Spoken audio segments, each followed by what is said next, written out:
Os he pedido que me digáis cuáles son algunos escenarios de historia alternativa que os gustaría ver. Yo os traigo tres de vuestras respuestas. Los escenarios van a ser más cortos y simples de lo que suele ser un vídeo entero, pero si me he dejado alguna cosa, sed libres de comentarlo lo que sea en la caja de comentarios. Así que, sin más dilación, estos son escenarios de suscriptores. Joseph Sebastián Díaz Maya comenta: ¿y si los carlistas ganan con Carlos V? Carlos V para los carlistas, o Carlos María Isidoro de Borbón, fue el primer rey carlista, que demanda el trono de España después de que su hermano, Fernando VII, hiciera de su hija Isabel II la sucesora al trono mediante la ley sálica, según la cual ella iría delante de Carlos como sucesora al trono. Ahora, el escenario que se nos da no es de que Carlos adquiere el trono legítimamente, sino de que lo hace mediante la Primera Guerra Carlista, que sucedió como resultado de este conflicto. Esto es interesante, pues el contexto de la Primera Guerra Carlista fue en parte uno de liberales burgueses contra campesinos conservadores. La realidad es que la alta nobleza y el alto clero estaban más a favor de los isabelinos que la baja nobleza, que estaba más con los carlistas. La asociación de esta baja nobleza con el carlismo le dio el leitmotiv católico que tiene hoy en día, y de ahí viene la frase Dios, patria y fueros. Los fueros también fueron uno de los factores más importantes en la resonancia del carlismo en las clases bajas. Veréis, antes del reinado Borbón, las regiones de Cataluña, Navarra, País Vasco, etc., gozaban de privilegios y una pizca de autonomía bajo los llamados fueros, pero con los derechos de nueva planta estos desaparecieron. Los carlistas aprovecharon el descontento que esto trajo para su favor, y esto llevaría a que más tarde la dinastía carlista y sus defensores fueran federalistas y que mucho más tarde se volvieran titoristas. Por último, otra razón por la que los campesinos se alían con los carlistas es el miedo por la privatización de los campos y otros lugares públicos en los que estos trabajaban. Esta práctica facilitaría, aunque de forma violenta, la industrialización en la península, sin llegar hasta el nivel de Alemania o Reino Unido. Digamos que los carlistas consiguen hacerse de alguna manera u otra con el trono. ¿Qué cambiaría?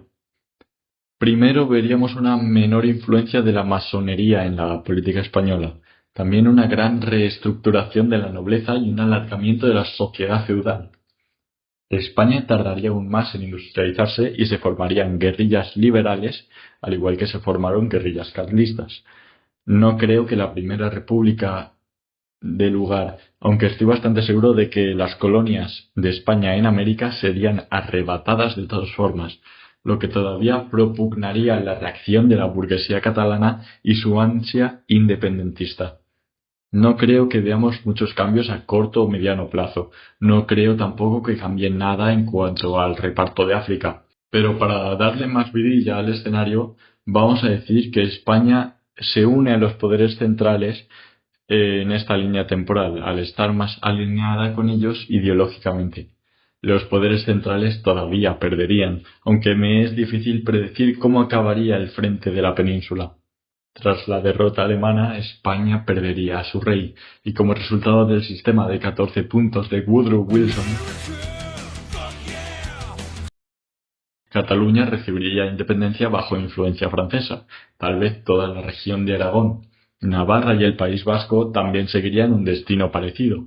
Portugal se llevaría la localidad de Olivenza, y aunque se haría un referéndum en Galicia sobre si unirse a Portugal, este fallaría. Si Galicia adquiere independencia, lo siento, pero no creo que dure, considerando que entraría en España su propia forma de fascismo.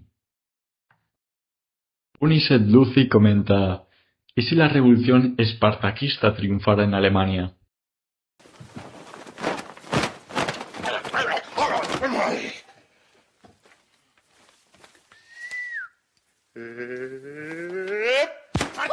La revolución espartaquista fue una revolución comunista que tuvo lugar en Alemania tras su derrota en la Primera Guerra Mundial. Esta revolución falló, pero fue importante ya que los trabajadores comunistas lucharon contra el gobierno socialista, es decir, el mismo gobierno que se hacía llamar socialdemócrata, el SPD, frenó la revolución. y mató a los trabajadores. Rosa Luxemburgo murió durante esta revolución. Ahora, digamos que la revolución triunfa, el SPD deja que la revolución ocurra y Rosa Luxemburgo se hace con el poder. Aunque esto no les haría gracia a los poderes de la Entente, saben que no pueden permitirse una guerra ahora mismo. Alemania no tardaría en auxiliar al gobierno revolucionario de Bela Kun en Hungría, que se enfrentaba solo contra la Little Entente. Y probablemente auxilie también a los soviéticos en la guerra contra Polonia, la cual abrumaría a los polacos al ser atacados por ambos bandos, y estos sentirían un déjà vu. No creo que Francia o Reino Unido permitan una intrusión de los comunistas tan enorme. Sin duda, un ejército sería enviado, pero esto solo daría más leña al fuego. Italia estaría a mediados del Bienio Rosso. Francia siempre tuvo una gran influencia comunista, y los ingleses acaban de volver a la madre tierra después de una larga guerra en el continente. La moral estaría por los suelos. Eso sin contar la cantidad de soldados rusos y el poder del ejército alemán que luchaban combinados. Yo creo que en Francia, Italia y Bélgica se darían gobiernos comunistas, mientras que en el Reino Unido se daría un golpe de Estado militarista en contra de la guerra. No olvidemos que poco después en España se daría la Segunda República. En Yugoslavia los movimientos populares eran también bastante fuertes. Igualmente en Grecia. Poco a poco el continente europeo se teñiría de rojo y le seguiría una protoguerra fría entre los ingleses, luchando por mantener sus colonias ante las constantes guerrillas populares y cayendo bajo influencia yanqui, y los comunistas alemanes y rusos. Y si es comenta, dale like y suscríbete. Iván Secreto 5705 comenta, ¿qué pasaría si Austria hubiera ganado la guerra austro-prusiana? La guerra austro-prusiana fue una guerra que formó parte del proceso de unificación alemana, a través del cual el Reino de Prusia unificaría todos los países de la Confederación Alemana, menos Austria. En esta guerra, Italia y Prusia unirían fuerzas para enfrentarse a Austria-Hungría, aunque la participación italiana fue casi nula.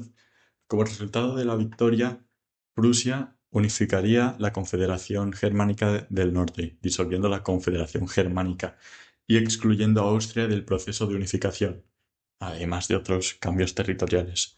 Alemania se unificaría tan solo 5 años más tarde como resultado de la guerra franco-prusiana. Pero, ¿y si por azares del destino los austriacos consiguieran repeler al ejército prusiano? Este escenario es algo surrealista, pues el ejército prusiano estaba en una mayor ventaja. No me voy a entrar en cómo Austria gana la guerra, pues no quiero alargar mucho el vídeo, así que tan solo digamos que tienen suerte y la ganan, aun perdiendo los territorios que se llevaría Italia. Podemos decir que tal vez Austria recupere Silesia, región que habían perdido en la Guerra de los 7 años. Lo que es seguro es que se mantendría la Confederación Germánica, pero con mucha más influencia austriaca. Esto llevaría a diferentes problemas, como por ejemplo el hecho de que la Confederación de Berlín no se celebraría, dando lugar a mayores conflictos por el reparto de África, ya que esta fue una idea de Bismarck. Muchas inversiones alemanas fueron destinadas a el hombre enfermo de Europa, el Imperio Otomano. Sin ellos, es posible que este imperio decayente decaiga todavía más. Y por último, la débil y turbulenta Austria se encuentra sin aliados. Los rusos tienen conflictos con ellos sobre los Balcanes. Los italianos demandan su territorio.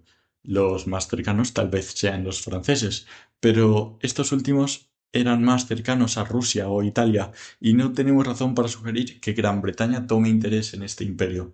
En mi opinión, aunque no creo que suceda inmediatamente, el imperio austrohúngaro terminaría desvaneciéndose como resultado de los conflictos étnicos, por muchas reformas que se hagan.